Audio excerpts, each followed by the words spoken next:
Hello dear student, কেমন রয়েছে প্রত্যেকে? দেখো আজকে ক্লাস নম্বর দেখবো আমরা 3 থেকে দুটো ক্লাস হয়ে গেছে, তোমরা দেখে নেবে। ভারতীয় দর্শন আমরা শুরু করেছি। তোমরা যারা ক্লাসগুলি দেখছো তারা অবশ্যই ভিডিওগুলি বন্ধুদের মাঝে কিন্তু শেয়ার করতে একেবারেই ভুলবে না। দুটো চ্যাপ্টার রয়েছে, ইন্ডিয়ান ফিলোসফি এবং ওয়েস্টার্ন ফিলোসফি। ইন্ডিয়ান ফিলোসফিটা শেষ হয়ে গেলে আমরা ওয়েস্টার্ন ফিলোসফিটা শুরু করব, ঠিক আছে? দেখো, ফিলোসফি শব্দটি প্রথম উল্লেখ করেন কে? পিথাগোরাস। প্রত্যেকটা প্রশ্নই কিন্তু ইম্পর্টেন্ট, ভালো করে পড়ে নেবে, ঠিক আছে? ভারতীয় দর্শনের ক্রম বিকাশের প্রথম স্তর কোনটি? বৈদিক স্তর। 13 নম্বর প্রশ্ন, রামায়ণ ও মহাভারত রচিত হয়েছে মহাকাব্যিক যুগে।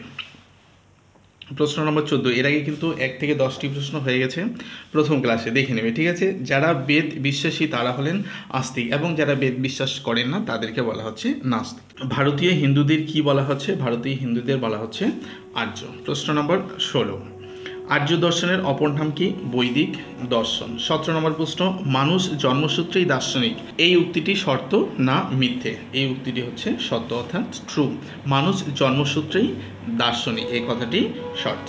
প্রশ্ন নম্বর 18, ব্যাপকতম অর্থে দর্শন শব্দের অর্থ কি? দর্শন শব্দের অর্থ হলো উপলব্ধি বা উপলব্ধি করা। ভারতীয় দর্শন হলো ভারতে বসবাসকারী ভারতীয়দের দর্শন, এটা হলো ভারতীয় দর্শন। প্রশ্ন নম্বর 20, ফিলোজফি, ঠিক আছে? বানানটা কিন্তু দেখে নিবে। ফিলোজফি শব্দটির অর্থ হলো শর্তের প্রতি অনুরাগী, হচ্ছে ফিলোসফি শব্দের অর্থ।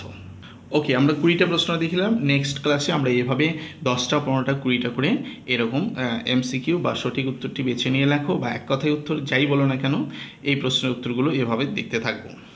অবশ্যই এগুলো নোট করে পড়তে থাকো, এবং পরীক্ষা হলে তোমাদের কোনো রকম অসুবিধা হবে না। পুরো সিলেবাসটা আমি তোমাদের কমপ্লিট করিয়ে দিব। এই জন্য অবশ্যই ভিডিওটিকে একটু লাইক করে দাও এবং বন্ধুদের মাঝে শেয়ার করে দিও।